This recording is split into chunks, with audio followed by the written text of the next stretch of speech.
ओम शांति 21/1/1972 अव्यक्त बाप दादा मधुबन। निरंतर योगी बनने की सहज विधि। निरंतर योगी बनने की सहज विधि। जैसे 1 सेकंड में स्विच ऑन और ऑफ किया जाता है, ऐसे ही 1 सेकंड में शरीर का आधार लिया और फिर 1 सेकंड में शरीर से परे अशरीरी स्थिति में स्थित हो सकते हो। अभी अभी शरीर में आए, फिर अभी अभी अशरीरी बन गए। यह प्रैक्टिस करनी है। इसी को ही कर्मातीत अवस्था कहा जाता है। ऐसा अनुभव होगा जब चाहे कोई कैसा भी वस्त्र धारण करना व न करना, यह अपने हाथ में रहेगा। आवश्यकता हुई धारण किया, आवश्यकता न हुई तो शरीर से अलग हो गए। ऐसे अनुभव इस शरीर रूपी वस्त्र में हो। कर्म करते हुए भी अनुभव ऐसा ही होना चाहिए जैसे कोई वस्त्र धारण कर और कार्य कर रहे हैं। कार्य पूरा हुआ और वस्त्र से न्यारे हुए। शरीर और आत्मा दोनों का न्यारापन चलते फिरते भी अनुभव होना है। जैसे कोई प्रैक्टिस हो जाती है ना, लेकिन यह प्रैक्टिस किनको हो सकती है? जो शरीर के साथ व शरीर के संबंध में जो भी बातें हैं, शरीर की दुनिया, संबंध व अनेक जो भी वस्तुएं हैं, उनसे बिल्कुल डिटैच होंगे। जरा भी लगाव नहीं होगा, तब न्यारा हो सकेंगे। अगर सूक्ष्म संकल्प में भी हल्कापन नहीं है, डिटैच नहीं हो सकते, तो न्यारेपन का अनुभव नहीं कर सकेंगे। तो अब महारथियों का यह प्रैक्टिस करनी है, बिल्कुल ही न्यारेपन का अनुभव हो। इसी स्टेज पर रहने से अन्य आत्माओं को भी आप लोगों से न्यारेपन का अनुभव होगा। वो भी महसूस करेंगे। जैसे योग में बैठने के समय कई आत्माओं को अनुभव होता है ना, यह ड्रिल कराने वाले न्यारी स्टेज पर है। ऐसे चलते फिरते फरिश्तेपन के साक्षात्कार होंगे। यहाँ बैठे हुए भी अनेक आत्माओं को, जो भी आपके सतयुगी फैमिली में समीप आने वाले होंगे, उन्हों को आप लोगों के फरिश्ते रूप और भविष्य राज्य पद के दोनों इकट्ठे साक्षात्कार होंगे। जैसे शुरू में ब्रह्मा में संपूर्ण स्वरूप और श्री कृष्ण का दोनों साथ साथ साक्षात्कार करते थे, ऐसे अब उन्हों को तुम्हारे डबले रूप का साक्षात्कार होगा। जैसे जैसे नंबरवार इस न्यारी स्टेज पर आते जाएंगे, तो आप लोगों के भी यह डबले साक्षात्कार होंगे। अभी यह पूरी प्रैक्टिस हो जाए तो यहाँ वहाँ से यही समाचार आने शुरू हो जाएंगे। जैसे शुरू में घर बैठे भी अनेक समीप आने वाली आत्माओं को साक्षात्कार हुए ना, वैसे अब भी साक्षात्कार होंगे। यहाँ बैठे भी बेहद में आप लोगों का सूक्ष्म स्वरूप सर्विस करेगा। अब यही सर्विस रही हुई है। साकार में सभी एग्जाम्पल तो देख लिया है। सभी बातें नंबरवार ड्रामा अनुसार होनी है। जितना जितना स्वयं आकारी फरिश्ते स्वरूप में होंगे, उतना आपका फरिश्ता रूप सर्विस करेगा। आत्मा को सारे विश्व का चक्र लगाने में कितना समय लगता है? तो अभी आपके सूक्ष्म स्वरूप भी सर्विस करेंगे, लेकिन जो इस न्यारी स्थिति में होंगे, स्वयं फरिश्ते रूप में स्थित होंगे, शुरू में सभी साक्षात्कार हुए हैं। फरिश्ते रूप में संपूर्ण स्टेज और पुरुषार्थी स्टेज दोनों अलग अलग साक्षात्कार होता था। जैसे साकार ब्रह्मा और संपूर्ण ब्रह्मा का अलग अलग साक्षात्कार होता था, वैसे अन्य बच्चों को साक्षात्कार भी होंगे। हंगामा जब होगा तो साकार शरीर द्वारा तो कुछ कर नहीं सकेंगे और प्रभाव भी इस सर्विस से पड़ेगा। जैसे शुरू में भी साक्षात्कार से ही प्रभाव हुआ ना, परोक्ष अपरोक्ष अनुभव ने प्रभाव डाला, वैसे अंत में भी यही सर्विस होनी है। अपने संपूर्ण स्वरूप का साक्षात्कार अपने आप को होता है। अभी शक्तियों को पुकारना शुरू हो गया है। अभी परमात्मा को कम पुकारते हैं, शक्तियों की पुकार तेज रफ्तार से चालू हो गई है। तो ऐसी प्रैक्टिस बीच बीच में करनी है। आदत पड़ जाने से फिर बहुत आनंद फील होगा। 1 सेकंड में आत्मा शरीर से न्यारी हो जाएगी, प्रैक्टिस हो जाएगी। अभी यही पुरुषार्थ करना है। अच्छा, वर्तमान समय पुरुषार्थ की 3 स्टेज है।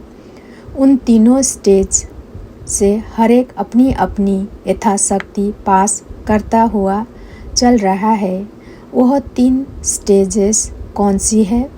एक है वर्णन, दूसरा मनन और तीसरा गमन। मेजॉरिटी वर्णन में ज़्यादा है। मनन और मगन की कमी होने के कारण आत्माओं में विल पावर कम है। सिर्फ वर्णन करने से बाह्य मुक्ता की शक्ति दिखाई पड़ती है, लेकिन उससे प्रभाव नहीं पड़ता है।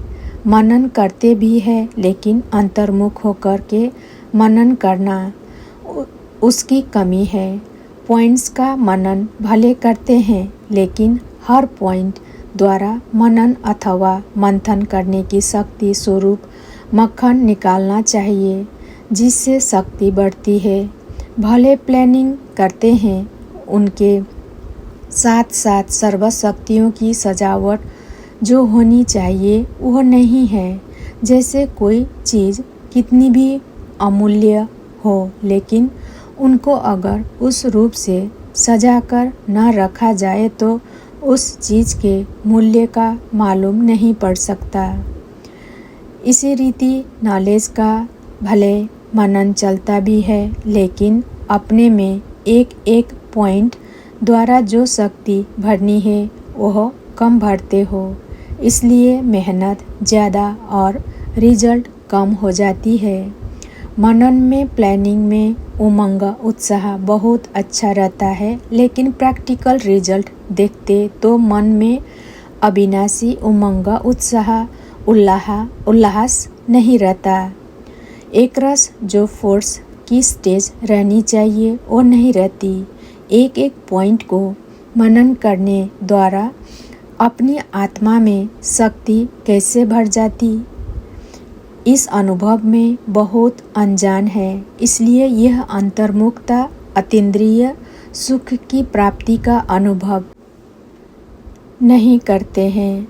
जब तक अतीन्द्रिय सुख की सर्व प्राप्तियों की भासना नहीं, तब तक अल्पकाल की कोई भी वस्तु अपने तरफ जरूर आकर्षण करेगी। तो वर्तमान समय मनन शक्ति से आत्मा में सर्व शक्तियाँ भरने की आवश्यकता है। तब मगन अवस्था रहेगी और विघ्न टल सकते हैं। विघ्नों की लहर तब आती है जब रूहानियत की तरफ फोर्स कम हो जाता है।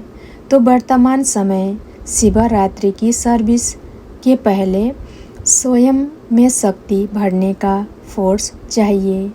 भले योग के प्रोग्राम्स रखते हैं, लेकिन योग द्वारा शक्तियों का अनुभव कराना अब ऐसे क्लासेस की आवश्यकता है। प्रैक्टिकल अपने भले के आधार से औरों को भले देना है। सिर्फ बाहर की सर्विस के प्लान नहीं सोचने हैं, लेकिन पूरी ही नज़र चाहिए सभी तरफ। जो निमित्त बने हुए हैं उन्हों को यह ख्यालात चलना चाहिए कि हमारी इस तरफ की फुलवारी किस बात में कमज़ोर है। किसी भी रीति अपने फुलवारियों की कमजोरी पर कड़ी दृष्टि रखनी चाहिए। समय देकर भी कमजोरियों को खत्म करना है। शक्तियों के प्रभाव की कमी होने के कारण चलते फिरते सभी बातों में ढीलापन आ जाता है। इसलिए विनाश की तैयारियां भी फोर्स में होते फिर ढीले हो जाते हैं। जब स्थापना में फोर्स नहीं तो विनाश में फोर्स कैसे भर सकता है। जैसे शुरू में तुमको शक्तिपन का कितना नशा था, अपने ऊपर कड़ी नज़र थी। यह विघ्न क्या है, माया क्या है, कितना कड़ा नशा था। अभी अपने ऊपर कड़ी नज़र नहीं है। अपने कर्मों की गति पर अटेंशन चाहिए। ड्रामा अनुसार नंबरवार तो बनना ही है। कोई न कोई कारण से नंबर नीचे होना ही है, लेकिन फिर भी फोर्स भरने का कर्तव्य करना है। जैसे साकार रूप को देखा, कोई भी ऐसी लहर का समय जब आता था तो दिन रात सकाश देने की विशेष सर्विस, विशेष प्लान्स चलते थे। निर्बल आत्माओं को भले भरने का विशेष अटेंशन रहता था, जिससे अनेक आत्माओं को अनुभव भी होता था। रात रात को भी समय निकाल आत्माओं को सकाश भरने की सर्विस चलती थी। भरना है तो अभी विशेष सकाश देने की सर्विस करनी है। लाइट हाउस माइट हाउस बनकर यह सर्विस खास करनी है, जो चारों ओर लाइट माइट का प्रभाव फैल जाए। अभी यह आवश्यकता है। जैसे कोई साहूकार होता है तो अपने नज़दीक संबंधियों को मदद देकर ऊंचा उठा लेता है। ऐसे वर्तमान समय जो भी कमज़ोर आत्माएं संपर्क और संबंध में हैं, उन्हों को विशेष सकाश देनी चाहिए। अच्छा, निरंतर देह का भान भूल जाए, उसके लिए हर एक यथाशक्ति नंबरवार पुरुषार्थ अनुसार मेहनत कर रहे हैं। पढ़ाई का लक्ष्य ही है देह अभिमान से न्यारे हो, देही अभिमानी बनना। देह अभिमान से छूटने के लिए मुख्य युक्ति यह है, सदा अपने सोमान में रहो तो देह अभिमान मिटता जाएगा। सोमान में सो का भान भी रहता है, अर्थात आत्मा का भान। सोमान मैं कौन हूँ, अपने इस संगम युग के और भविष्य के भी अनेक प्रकार के सोमान जो समय प्रति समय अनुभव कराए गए हैं, उनमें से अगर कोई भी सोमान में स्थित रहते हैं तो देह अभिमान मिटता जाए। मैं उच्चते उच्च ब्राह्मण हूँ, यह भी सोमान है। सारे विश्व के अंदर ब्राह्मण और विश्व का मालिक बनने वाली मैं आत्मा हूँ, यह भी सोमान है। जैसे आप लोगों को शुरू में सूक्ष्मपन के देह के भान से परे होने का लक्ष्य रहता था। मैं आत्मा पुरुष हूँ, इस पुरुष के स्वभाव में स्थित कराने से सूक्ष्मपन का भान नंबरवार पुरुषार्थ अनुसार निकलता गया। ऐसे ही सदैव अपनी बुद्धि के अंदर वर्तमान व भविष्य सोमान की स्मृति रहे तो देह भान नहीं रहेगा।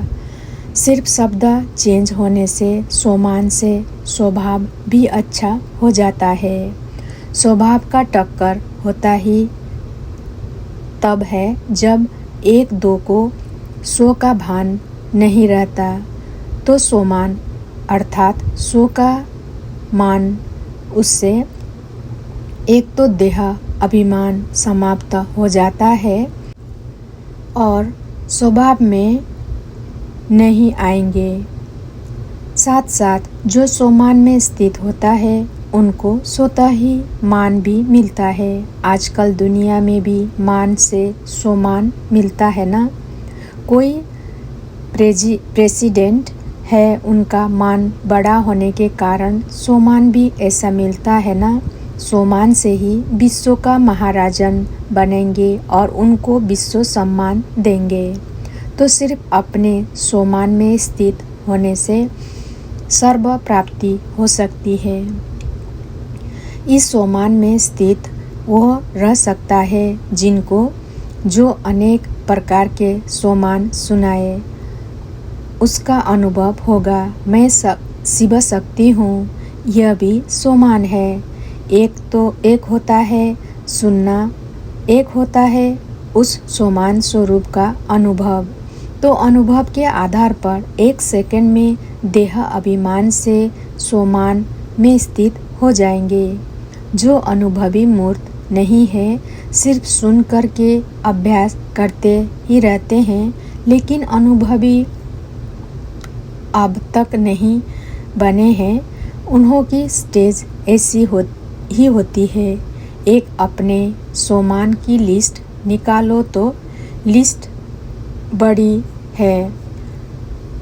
उन एक एक बात को लेकर अनुभव करते जाओ तो माया की छोटी छोटी बातें में कमज़ोर नहीं बनेंगे। माया कमज़ोर बनाने के लिए पहले तो देह अभिमान में लाती है। देह अभिमान में ही न आए तो कमजोरी कहाँ से आएगी। तो सभी को अपने सोमान की स्मृति दिलाओ और उस स्वरूप के अनुभवी बनाओ। जैसे समझते हो मैं मास्टर सर्वशक्तिवान हूँ, तो संकल्प करने से स्थिति बन जाती है ना, लेकिन बनेगी उनकी जिनको अनुभव होगा। अनुभव नहीं तो स्थिति होते होते वह रह जाती है। स्थिति बन नहीं सकती और थकावट मुश्किल मार्ग अनुभव करते हैं। कैसे करें, एक क्वेश्चन उठता है।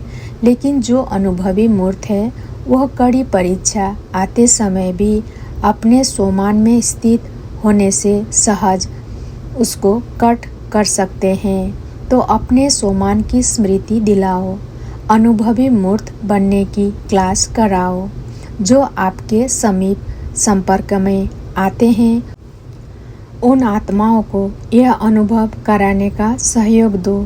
अभी आत्माओं को यह सहयोग चाहिए। जैसे साकार द्वारा अनुभवी मूर्त बनाने की सेवा होती रही है, ऐसे अभी आप लोगों के समीप जो आत्माएं हैं उन्हों की निर्बलता को, कमजोरियों को अपनी शक्तियों के सहयोग से उन्हें भी अनुभवी मूर्त बनाओ।